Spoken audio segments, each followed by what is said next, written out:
All right, you are now tuned into the Rotated Views podcast. I am your host, Jimmylee Velez. I'm here with Gabe and Alan. Raise the bar. In this episode, we have special guest Alan Connor. We cover topics that range from racism, justice and equality, God, law school, and much more. We wrap the episode up with quotes from Heidi Reeder and Henry Ford. Guys, if you're new, thank you for joining us. Don't forget to download and subscribe. We drop a new episode every Tuesday morning for your listening pleasure. First is first, housekeeping rules. Guys, thank you so much for listening to us.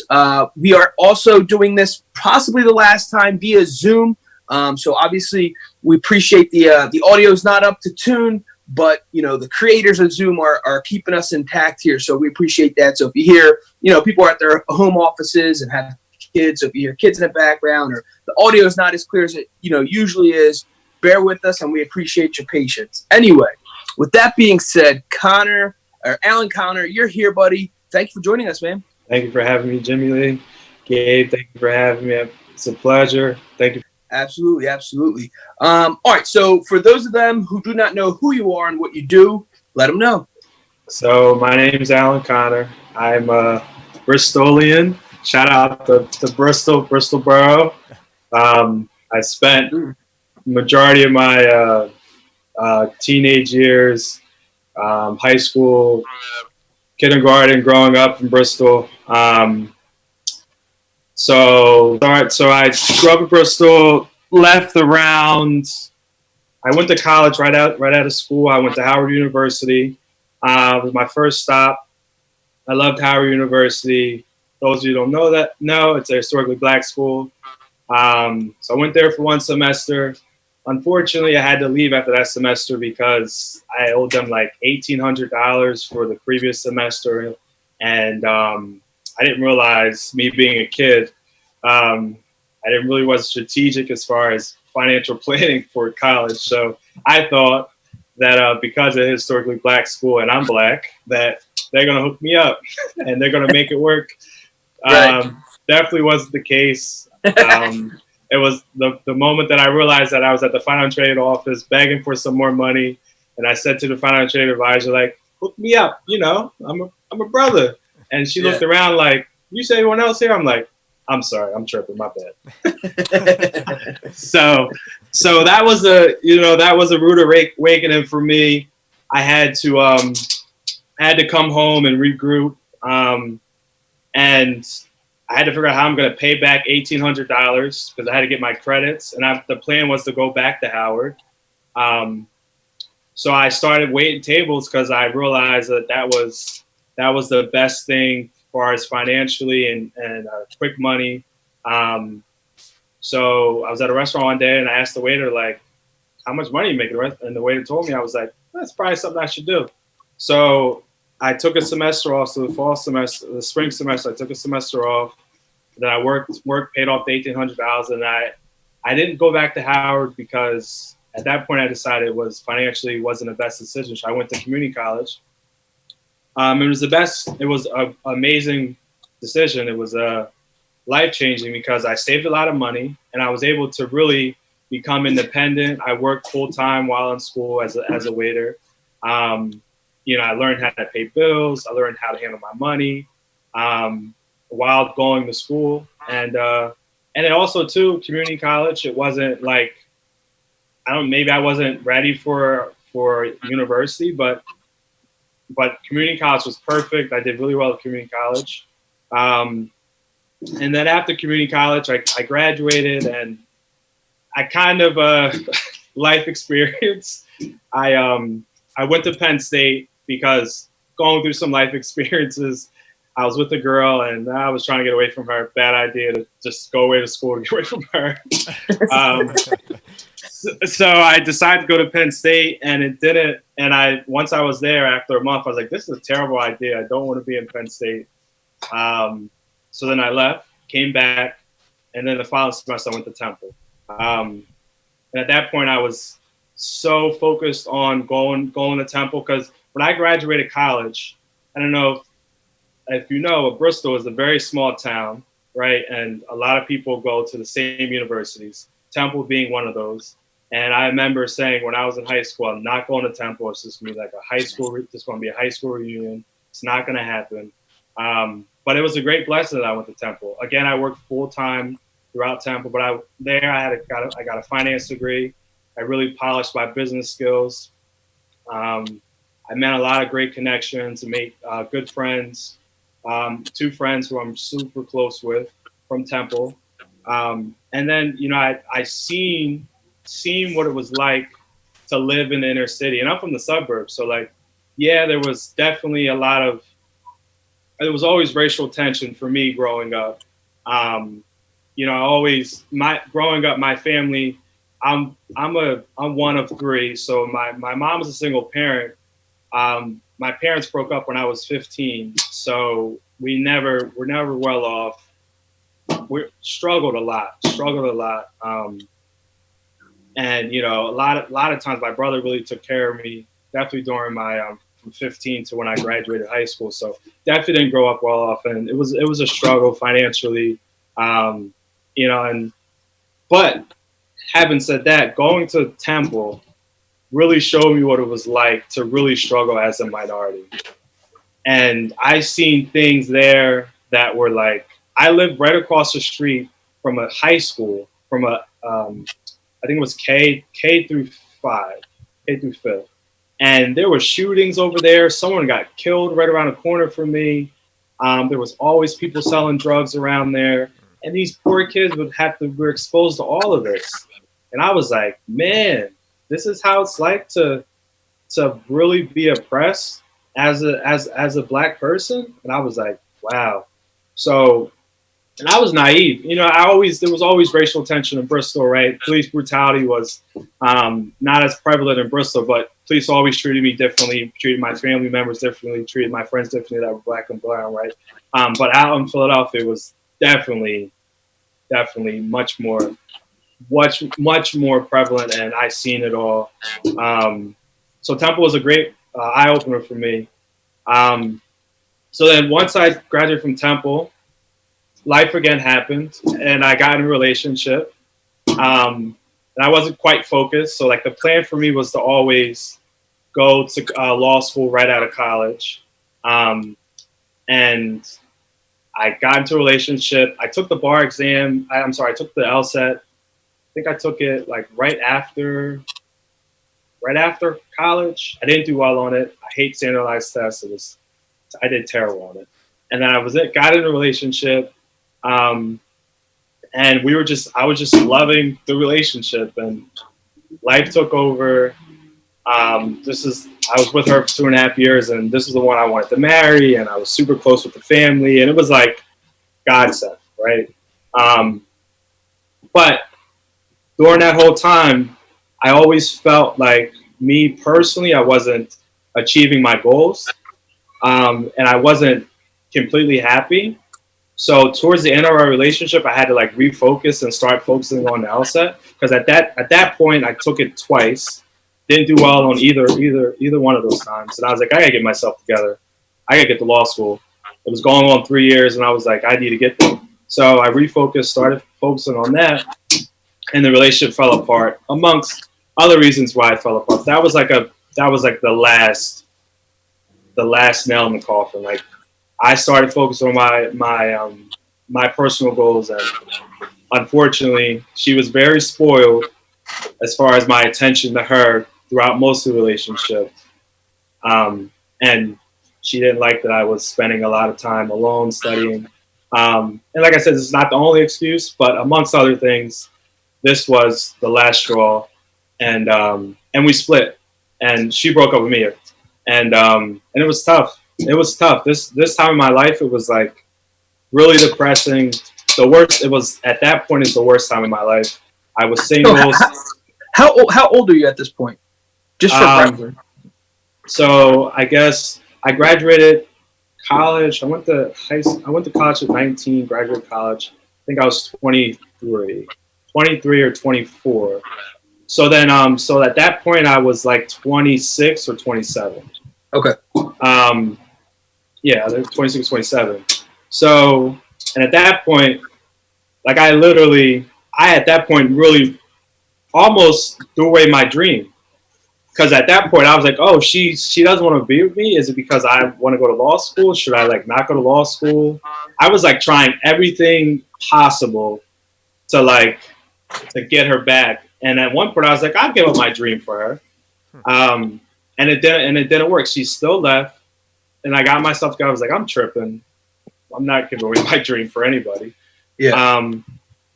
And then I had to restudy all over for the LSAT. At the same point, at the same time, I was miserable, lonely, depressed, scared of the LSAT because this is the third time taking it. I'm not good at standardized tests. I don't know. That's the SAT. I didn't do well on it.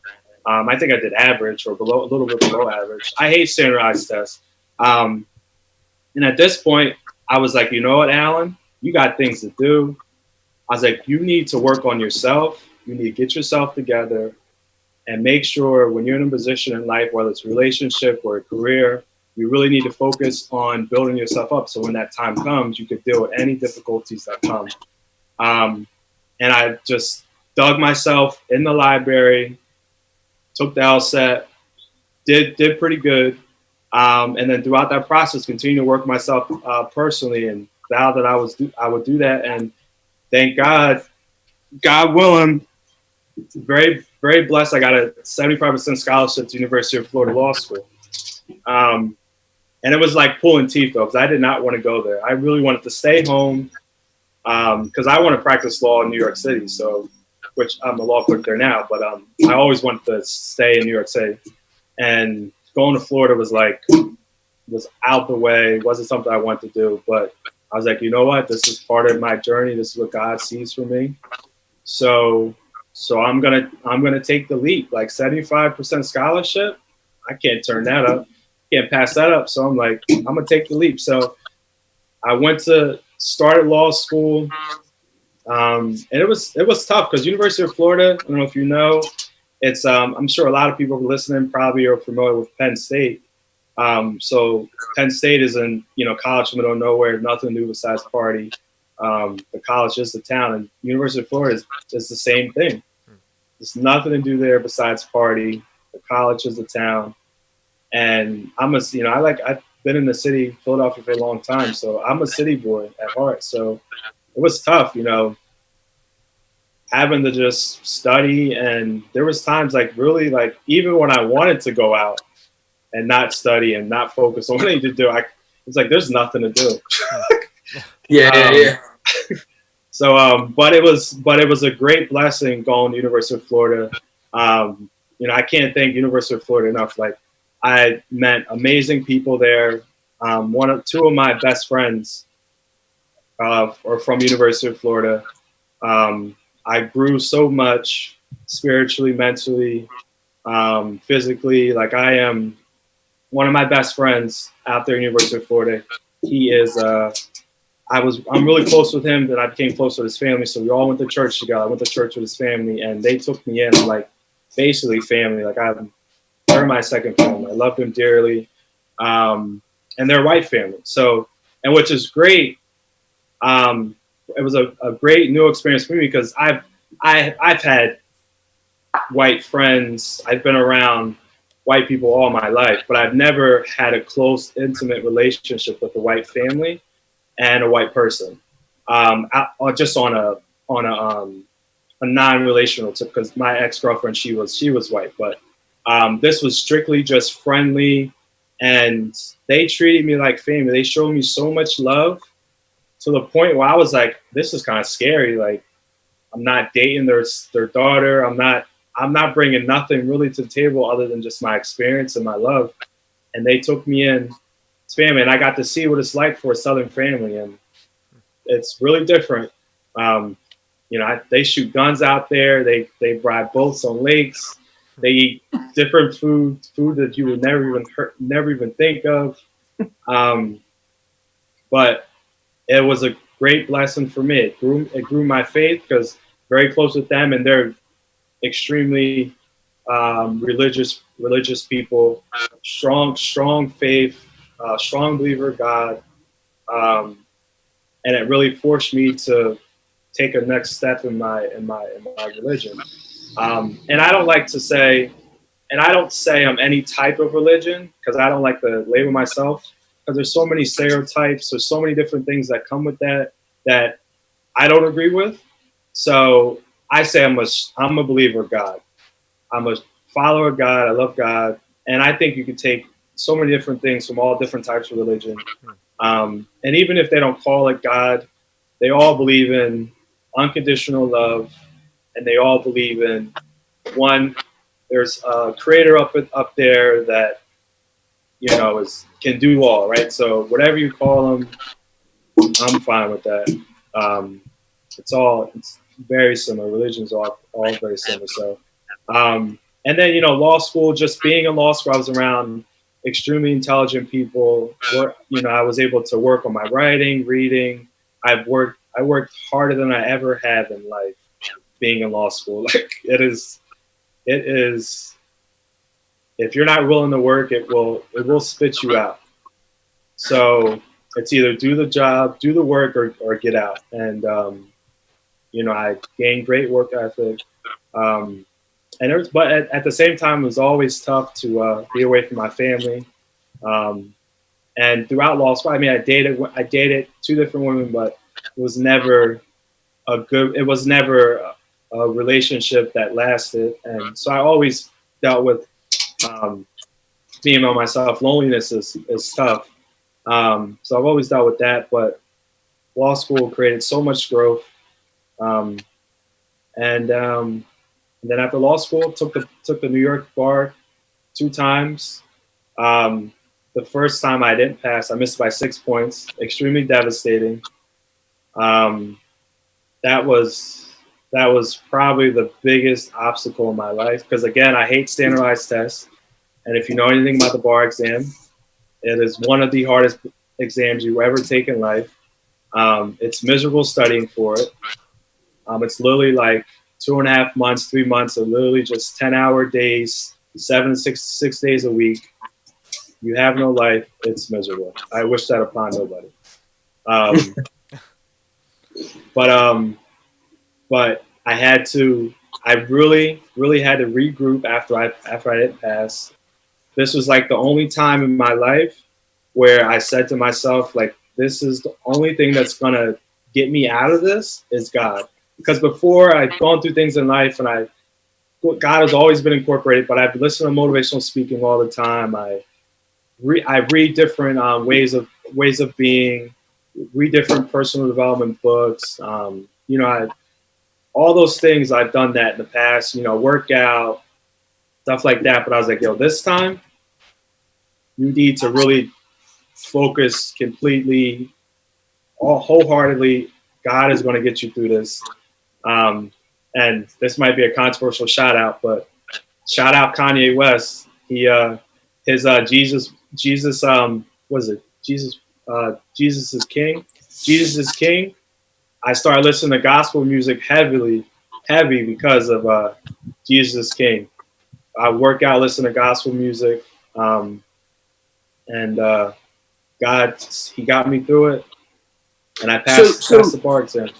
So to rewind back, you're at the University of Florida, and you're with a family in particular that obviously took you under their wing and were pretty religious in the fact that not only did they have their routine of going to church every Sunday, but they really, lived the word, so to speak. That's where it began, or that's kind of just strengthening something that was sparkling in your past, and you just brought it back, or is that where kind of all started your relationship with God? No, that was definitely where it really grew. But since I was a young kid, I've always gone to church on and off. My dad grew up in the church. So my grandma, his mom, she goes to church every single Sunday, Bible study Wednesday. She's crazy about church. So she would always be on my case, come to church, Alan, come to church. So I've always went to church, and I'm extremely close with the pastors in my church. Brother Jerry, he has always been, I was apostle now, but for majority of the time I was going there, he was the head head pastor, and he's always helped me out in all aspects of my life. I mean, I've been through so many things in life, and God has always been there. He's always protected me. And it's been a constant theme in my life. And honestly, I wouldn't be where I am today if it wasn't for God, because I've strayed off on different paths and done things I knew I shouldn't have. But He's always brought me back and always protected me since I was 12 years old, going to church. But being around that family, they really showed me what it was like to bring God's love in a loving relationship. Unfortunately for myself, I've never had a really close experience with a godly, loving relationship.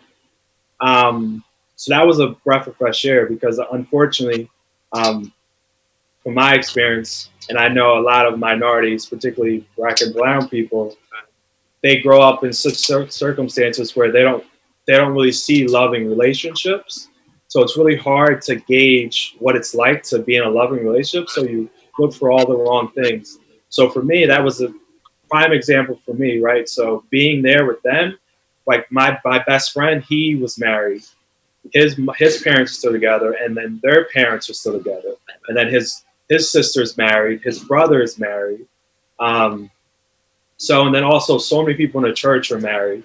But it's like not just being married, but they had really great relationships built on God. For example, one of my I'm friends with this married couple now, but my last roommates in Florida, they're married couple, godly people. I was so amazed. This is the first time ever that I seen God work in a relationship. I'm cool with both of them, right? We're all roommates, and the wife was talking to me about some issue they were having. She didn't know how to talk to the husband, and then the husband was talking to me about the issue, and he didn't know how to talk to the wife. And then literally, he decided to do something, and I don't want to go into details because that's their business. But he decided, he's like, I'm going to handle it this way. And it was exactly the same way she wanted it done. And she was telling me, this is what I want him to do, but I don't know how to tell him. And then he did exactly that. And it was like, there was no way that he would have figured that out if they were both born in tune with God. They were both seeking His guidance, and God spoke and put it on his heart to do this. And it was exactly what she wanted. I was like, man, that's a blessing. Yeah, that's powerful. That's powerful. All right, so fast forward, what are you currently doing, and what's the plan from here? So currently I'm a law clerk remotely for this firm in Manhattan. It's a Robert Rabino. It's a small firm. It's like 9 attorneys.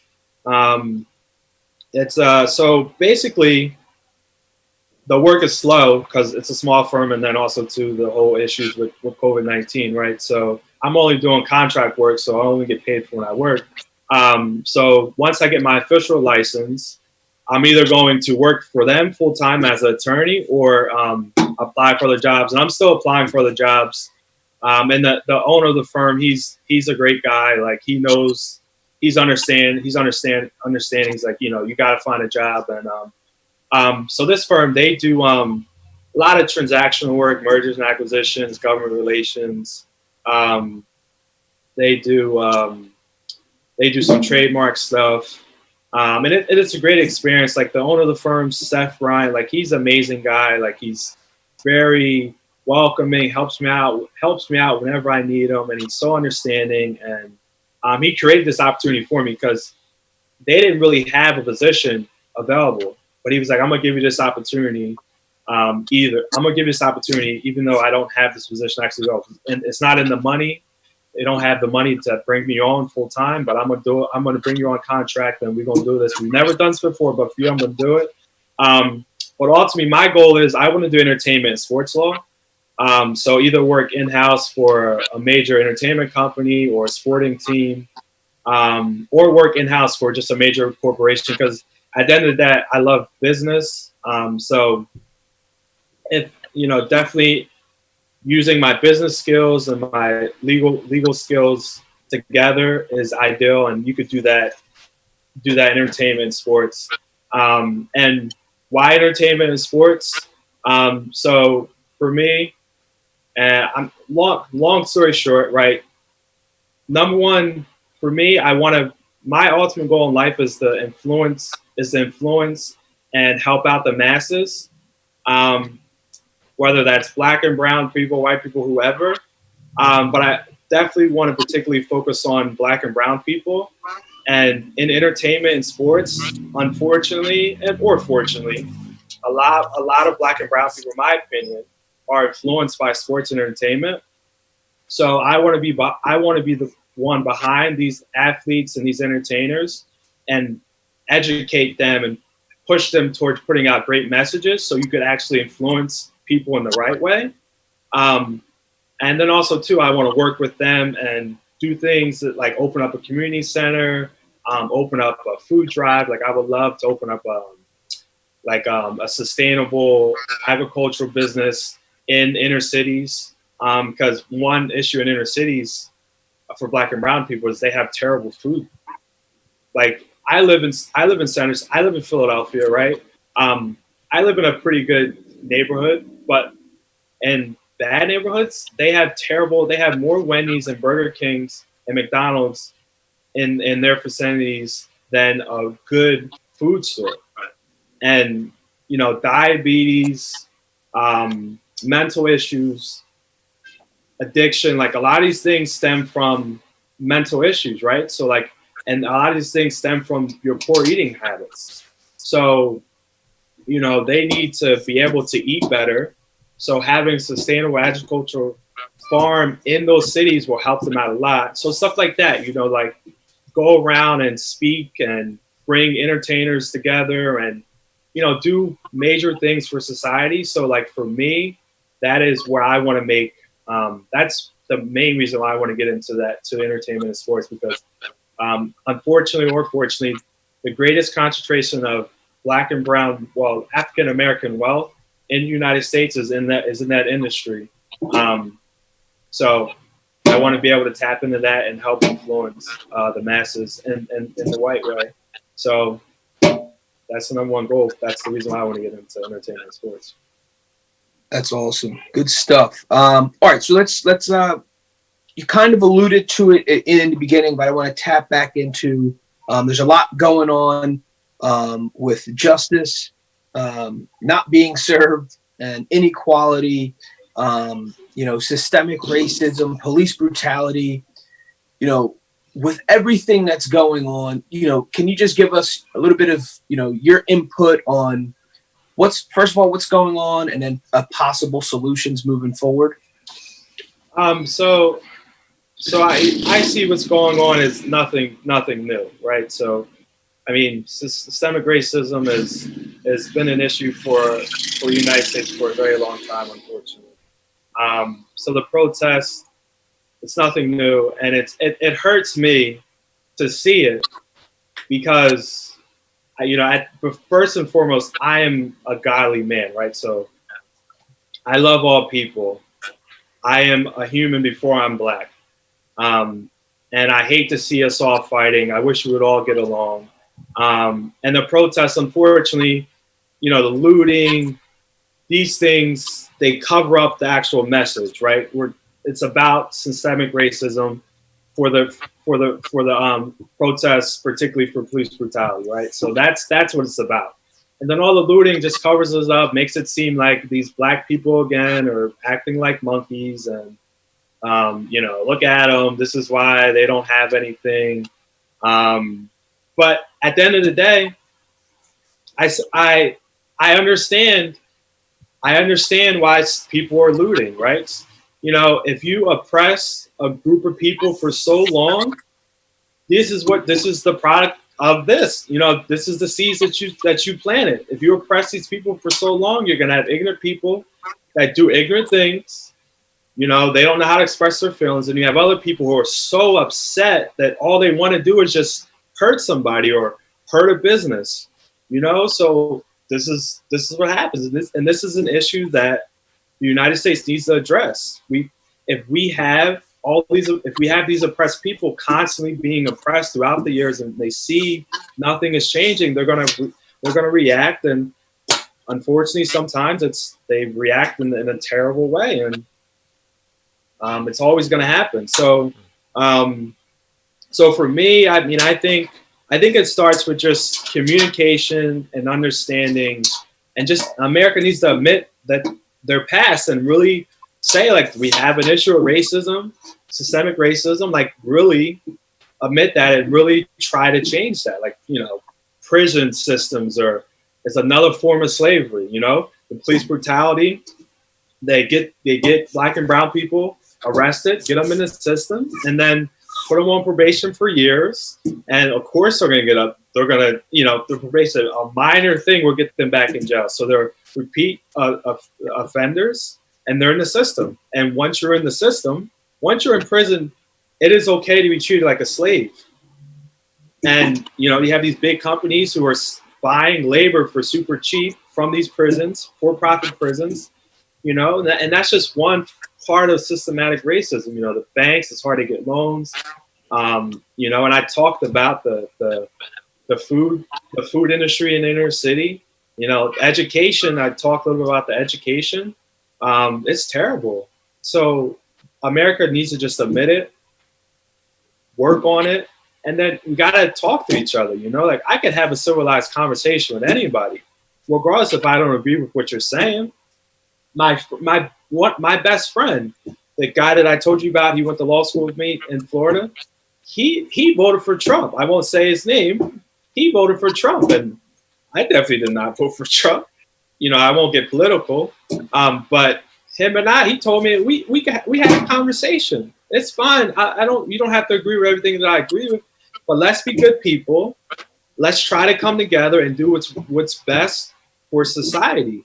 And people devaluing me because of my color of my skin, there's no science out there that says that is accurate. Nothing. Only thing about my color of my skin, there's some genetics. I have a bigger nose, or my bones may be bigger, but nothing says that I'm stupid. Nothing says that I'm incapable. So, like, people need to stop being ignorant and just really stop holding on to the past. I understand there's some people that have been taught by their parents, by their grandparents, right? Like like black and brown people are inferior, blah, blah, blah. Yeah, I get it. But you can't be ignorant. There's social media is out here. Like, read a book. Like, nothing is going to reaffirm this false reality that you have, that because of the color of my skin, I am inferior. So we just got to just talk, communicate, and really try to see where we come from. And I think if we humanize the issue, one of my favorite speakers, activists, intellects is James Baldwin. I encourage everybody to listen to him speak, read one of his books. But he really humanized the issue. Like, you have people looking down upon their brothers and their sisters and their cousins just because of their color of their skin. People killing people just because of their color of their skin. Like, this is your brother, your sister, and you're doing it just because of the plague of color of your skin. Like, that is, as human beings, that we really need to look at that and be like, it's really affecting our mental state if we really think that this is okay. So communication is the key, and it's going to take time to change it, systemic racism, but let's actually try to make those changes. And I think if we do, we really make a certain decision to do it and really work towards it, then in time it'll change. And as a godly man, I could only hope that only could have faith in humanity. Absolutely. We took part in a peaceful protest with a past guest of ours, Mars Derry, and a lot of it. There's a lot of emotion. There's a lot going on, a lot of passion, and it was peaceful. It was well put together, and it like dropped a bomb on like how heavy the issue is in the most peaceful way. And we talked about this, and a lot of the messages for everyone else to just listen And that was huge for me because it was like, all right, now we got, now you have the attention of the world. If the world's listening, we got to make sure we're following up. And as you keep saying, with the communication, let's talk this through, work things out, navigate through this. There has to be a harmonized justice system and equality in one of the beautiful countries in the world. I mean, come on. The fact that this is still going on is upsetting. The fact that this is still a thing is unreal. But it is. And so it's reality and we have to deal with it. But I agree with you. One of the biggest things is knowledge, increasing the knowledge of everyone, educating people, reframing their mindset, having, conversations that are going to create paradigm shifts in someone's mindset. So all these things I think are fantastic. But I definitely believe this is the time to capitalize on it, making sure we're having all those conversations on a day in, day out basis. Yeah. And it's very important to let's not just do it now because the fire's hot. Let's continue to progress, So I'm a little nervous because now it's like the pressure's on, right? So people are going to react. For whatever reason, they're going to react, whether it's bad or good. But if it dies down, let's see if they keep that same energy. So, like I said, at the end of the day, I'm a godly man first. So I have full faith and trust in him. He always provides, and everything's going to happen the way he sees fit. So he's working every single day. So it's going to happen the way he wants it to happen. So I trust and have faith in that. Absolutely. One of the questions I had for you, one of my closeout questions was, throughout your story, you hit segments of where it kind of just slowed down. Things slowed down for whatever reason, whether it's relationships, financial situations, regardless of what it was. If someone's out there right now and they're in the middle of one of those little sticking points, what's your advice for them to get through? I would tell that person a couple of things, right? First and foremost, strong believer in God, right? Faith and trust in God is very important. So, and I know, religion, people are scared of that. So, all right, that doesn't work for you. Fine if you're not able to do that. But I strongly encourage someone to constantly work on themselves, personal development, each and every day. It is a constant journey. Like, face your fears. Literally face your fears. I do this, I'm still facing my fears, but it's always personal development. I'm always trying to grow, become a better person, work on yourself constantly, because I guarantee you in life, there will always be a time where you're going to be down. There's always going to be obstacles. It's a guarantee in life. I don't care how successful you are, how rich you are, whether it's, a mental issue or, you go bankrupt or you get a divorce. There's always going to be a downtime. There's always going to be a time where the work that you put in prior to working on yourself, building yourself up, gaining the strength, facing your fears, you're going to be like, aha, this is the moment where all those things are going to come to fruition and be like, I could deal with this moment. I could get through it. But it's, you got to continue to work on yourself because it's going to happen again, right? It's a constant growth. Life is all about growth. So I would tell that person, continue to work on yourself. The greatest growth in life, I think, is through struggle. There's, at this moment, if you're going through hard times, it's a perfect time for you to grow. And, struggle is temporary. It's not permanent. So continue to work on it, continue to grow.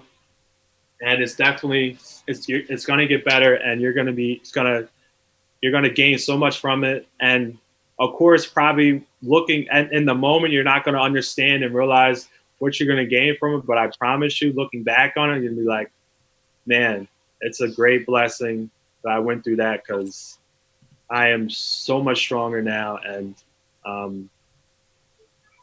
yeah, I mean, that's, for me, that's what I would say. Continue to work on yourself, personal development, whatever that is. How do you inspire yourself? I listen to motivational speaking. I read books, God, of course, but whatever motivates you, whatever builds you up, allows you to grow, pushes yourself, do that. All right, perfect. Are you on social media at all? So it's Allen, lowercase a, L-L-E-N, and then underscore, Michael, lowercase m, I-C-H-A-E-L, 88. 88 is the numbers, the number 88. Gotcha. Perfect. All right, so there you have it. At Allen_Michael88 on his IG. If you guys want to follow him, reach out to him. Have further discussions. That was great, man. Thank you for joining us. We appreciate it. Thank you guys for your time. It's a great thing you guys are doing. Keep doing what you're doing, because even when you may not know, but a lot of people are getting motivated by this, and someone could be at their last straw in life and see this podcast or see Jimmylee's motivational speaking that he does, and could help them survive and grow from it. So I appreciate you, gentlemen. I appreciate you guys. Continue to do the work, and anything I always support. Great message, and love you, brothers. Love you too, Alan. Thank you, buddy. I appreciate it. We'd like to close things out with quotes, and the first one is by Henry Ford. Coming together is a beginning, staying together is progress, and working together is success. And the second one by Heidi Reeder. Commitment is the foundation of great accomplishments. Raise the bar. In this episode, we have special guest Alan Connor. We cover topics that range from racism, justice and equality, God, law school, and much more. We wrap the episode up with quotes from Heidi Reeder and Henry Ford. Awesome. Guys, thanks again for joining us. The Rotated Views podcast was produced for self-development purposes. Huge shout out to our sponsors. This episode is brought to you by the Blessed Lifestyle brand. That is BL3SSED.com. Also sponsored by The Motivation Files Unleashed. This motivational mixtape will be your fuel for success. Available on all platforms. Guys, don't forget to visit the website, JimmyleeVelez.com. Follow us on Facebook and Instagram at Rotated Views. If you have any inquiries or questions, email us at info@JimmyleeVelez.com. On behalf of myself and the rest of the crew, we wish you massive success. Stay blessed.